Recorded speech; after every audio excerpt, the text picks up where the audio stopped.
तो आज की इस वीडियो में हम आप सभी को जो जानकारी देने वाले हैं वो स्वप्न से जुड़ी हुई है, क्योंकि ऐसे बहुत सारे लोग हैं जो स्वप्न तो देखते हैं लेकिन स्वप्नों के अर्थों को नहीं समझ पाते हैं।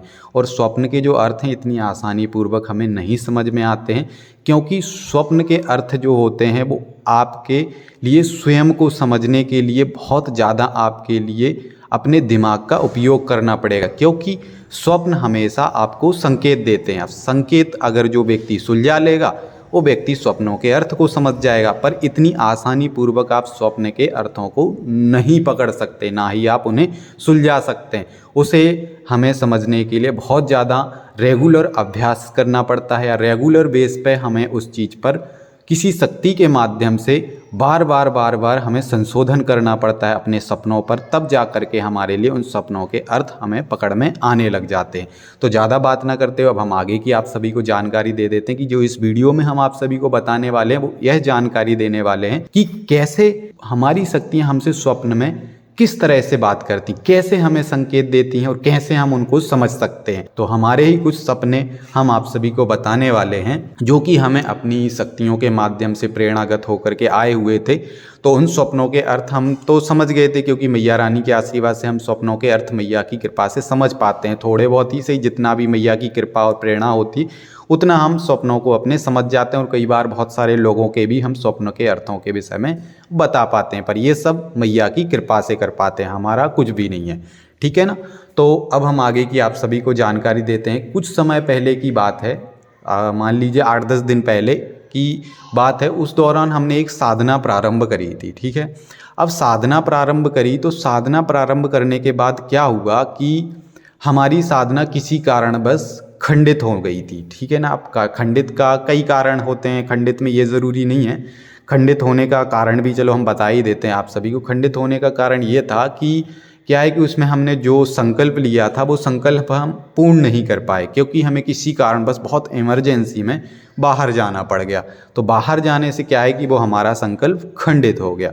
तो खंडित होने से क्या हुआ कि हमें स्वप्न में एक दिन पहले ही संकेत मिल गया था, ठीक है। अब संकेत क्या मिला था कि हमारे लिए स्वप्न आया। पहले हम प्रारंभिक जो हमारा जीवन है, जब हम आज से 15-20 साल पहले जब हम छोटे थे, बचपन में हम सरस्वती शिशु मंदिर में पढ़ते थे। तो सरस्वती शिशु मंदिर का हमारे लिए एक सपना आया, मतलब हमारे विद्यालय का हमें सपना आया कि हम स्कूल जा रहे हैं, एग्ज़ाम देने के लिए जा रहे हैं, लेकिन हम किसी कारणवश लेट हो गए हैं, ठीक है। या तो मान लीजिए हम घर पे ही हम ऐसा स्वप्न में देख रहे हैं कि हम तैयार हो रहे हैं और 12 बजे से एग्ज़ाम शुरू था, लेकिन हम घर पे ही हमें 2 बज चुके थे। हम टाइम देख रहे हैं घड़ी में कि 12 बजे हमें स्कूल पहुंचना था, 12 बजे से हमारा एग्ज़ाम प्रारंभ था, लेकिन हम स्वप्न में देख रहे हैं कि 12 तो बज चुके हैं और हम तैयार 2 बजे से हो रहे हैं। हम नहा धो रहे हैं और पापा से, हमारे जो पिताजी, उनसे हम बोल रहे हैं कि हमें बाइक दे दो, जल्दी हमें स्कूल जाना है, हमारा आज एग्ज़ाम है। लेकिन हम ऐसे स्वप्न में देख रहे हैं, लेकिन हम एग्ज़ाम देने नहीं जा पाए, मतलब हम स्कूल ही नहीं जा पाए। एग्ज़ाम तो दूर की बात है, हम स्कूल ही नहीं जा पाए, क्योंकि 12 बजे से प्रारंभ होना था, 2 बजे हम तैयार हो रहे थे। ऐसे ऐसे हमने सपना देखा, और वो सपना लास्ट टाइम पे हम तैयार होते होते एकदम से हमारा सपना टूट गया, और हम स्कूल भी नहीं जा पाए और ना ही हमने एग्ज़ाम दे पाया। तो इस तरीके का जो सपना है वो ये इंडिकेट कर रहा है, ये संकेत दे रहा है हमारे लिए कि आप जिस भी तरीके की वर्तमान समय में अध्यात्म पढ़ाई कर रहे थे, वो पढ़ाई आपकी किसी कारणवश बीच में ही छूट गई।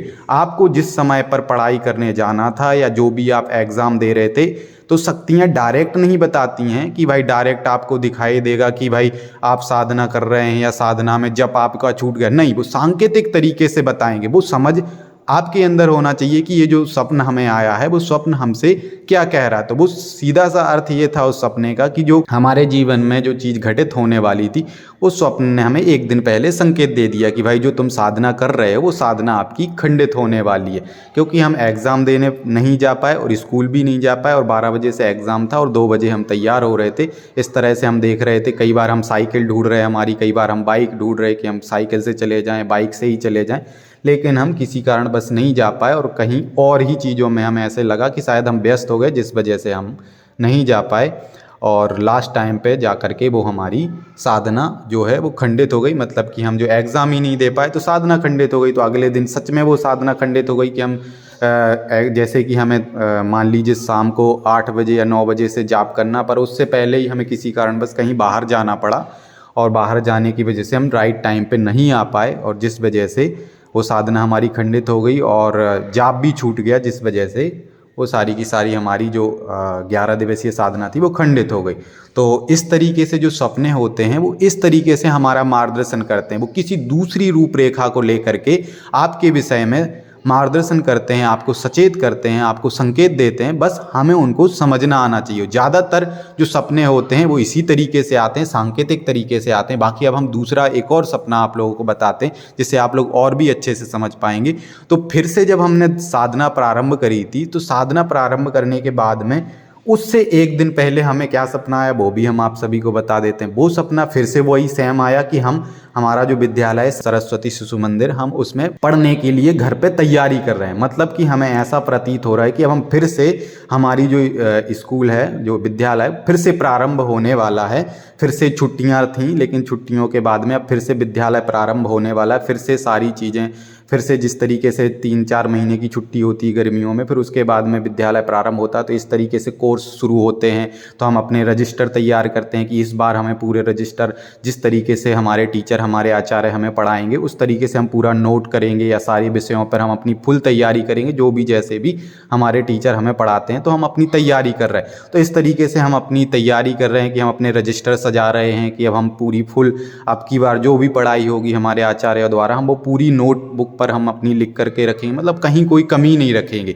ऐसी हम अपनी तैयारी में हम दिख रहे हैं, ऐसा हम स्वप्न में देख रहे हैं कि हम अपने रजिस्टर तैयार कर रहे हैं, सारी चीज़ें तैयार कर रहे हैं कि जिससे कि दोबारा हम कहीं पीछे ना रह जाएं और टाइम टू टाइम हम अपने हर दिन स्कूल जाएंगे, टाइम टू टाइम जो होमवर्क दिया जाएगा वो भी करेंगे। ऐसी हम पूरी तैयारी कर रहे हैं। तो ऐसा हम स्वप्न में देख रहे हैं और उसके बाद में फिर हमने आगे अगले दिन साधना प्रारंभ कर दी। तो इस तरीके के जो सपने हैं, मतलब आपको शक्तियां संकेत दे रही कि जो आपने पहले गलती कर दी थी अब ऐसी गलती मत करना। इस स्वप्न का मतलब ये है कि भाई अब आप पूरी तैयारी में रहो, अपने जो भी आप साधना प्रारंभ कर रहे हो उस साधना में ऐसी कोई त्रुटि या गलती मत करना अपनी तरफ से। आप पूरी तैयारी में रहो जिससे कि आप अपनी जो भी चीज़ की आप प्राप्ति के लिए साधना कर रहे हो वो चीज़ आप प्राप्त कर सको। तो शक्तियाँ आपको संकेत देती हैं। अब वो चाहे आपके स्कूल के रूप में आपको बताएं कि आप विद्यालय में पढ़ाई कर रहे हो, क्योंकि अपने अपने तरीके से शक्तियाँ अपना हर एक साधक का मार्गदर्शन करती हैं। बस समझने के ऊपर निर्भर करता है, क्योंकि ये ज़रूरी नहीं कि हर साधक के लिए विद्यालय का ही सपना आए या उस तरीके से उसको पढ़ाई करते हुए ही वो व्यक्ति दिखाई दे। हो सकता है उसको कुछ अलग तरीके का भी स्वप्न आ सकता है। अगर उसके जीवन में साधना खंडित होने वाली या साधना सफल होने वाली, तो शक्तियाँ इसी तरीके से संकेत देती हैं। और भी अलग अलग तरीके से अलग अलग जो भी जीवन में आप कार्य कर रहे होते तो सभी कार्यों से जुड़ी शक्तियाँ स्वप्न में मार्गदर्शन करती हैं। बस हमें समझने के ऊपर निर्भर करता है कि भाई हम उन स्वप्नों के अर्थों को समझ पाते हैं या नहीं। वो हम पे स्वयं पर निर्भर करता है, या फिर आपका गुरु, आपका मार्गदर्शक आपको मार्गदर्शन कर दे, आपको बता दे कि भाई इन स्वप्नों का अर्थ ये है। क्योंकि हम फिर वही बात कहेंगे कि स्वप्नों के अर्थ निकालना इतना आसान नहीं होता। ईश्वर कृपा से या फिर आपके ही अंदर इतनी क्षमता हो, या आपने पहले से इन चीज़ों से बहुत वैचारिक तरीके से इन चीज़ों को समझने की बहुत ज़्यादा आपने अध्ययन किया हो, शोध किया हो, तभी आप स्वप्नों के अर्थों को समझ पाएंगे। अन्यथा आप कहीं ना कहीं, क्योंकि थोड़ा सा भी अगर स्वप्न का आप इधर उधर कर देंगे तो तुरंत के तुरंत आपका जो अर्थ है वो व्यर्थ चला जाएगा और आप उस स्वप्न के अर्थ को सही नहीं समझ पाएंगे। तो स्वप्न के अर्थ बहुत गहराई पूर्वक हमें शोध करके समझने पड़ते हैं, तब जा करके हमें स्वप्नों के अर्थ समझ में आते हैं।